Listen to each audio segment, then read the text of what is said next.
lixdan jir Norweji ah oo lagu soo eedeeyay in uu ka dambeeyay dilka 30 jir kale ayaa lagu soo waramayaa in eedaasi uu iska diiday uuna sheegay in uu naftiisa difaacanayay markii uu kula kacayay dilka 30 jirkan waxaana lagu soo waramayaa in 30 jirkan meydkiisa laga helay guri ku yaala xaafadda Bremen waxaana lagu soo waramayaa in eedeysanaha 60 jirka ah uu diyaar u yahay uuna la shaqeynayo booliiska waliba uu isagu u wacay booliiska markii uu geystay falkan dilka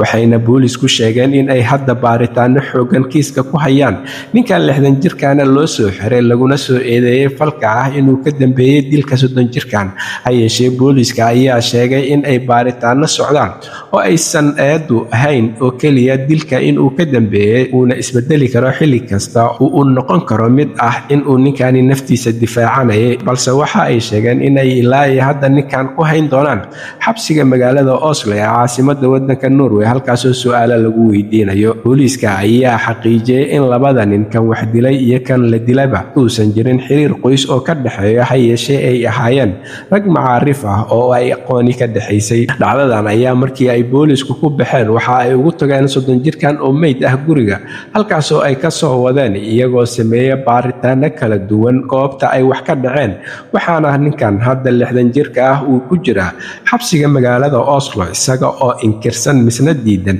in uu ka dambeeyay dilkan oo uusan ahayn eedeysana balse uu yahay nin naftiisa difaacanayay hay'adaha kala duwan ee dambi baarista iyo booliska ayaa iyagu wada xoraansi iyo baaritaano dheeri ah si ay u xaqiijiyaan nooca uu yahay kiiskan oo ay sheegeen in ilaa hadda uu u taagan yahay iyaga xaggooda in uu yahay fal dil ah waxayna sheegeen baaritaanada socda natiijada ka soo baxda in lagu kala cadeyn doono in uu ninkani ahaa nin difaacanaya naftiisa iyo in uu si toos ah ugu lug lahaa dilka ninkan 30 jirka ah 60 jirkan ayaa lagu sii hayn doonaa xabsiga inta uu baaritaanka socdo lagana xaqiijinayo waxa dhacay sida ay u dhaceen iyo falka sida uu ahaa halka warka kiisa ugu doorkaroon uu idinkaga imaanayo waa Somali Voice Norway ama codka Soomaaliyeed ee Norway waxaana idinla socodsiinayay aniga oo Cabdullaahi Shiine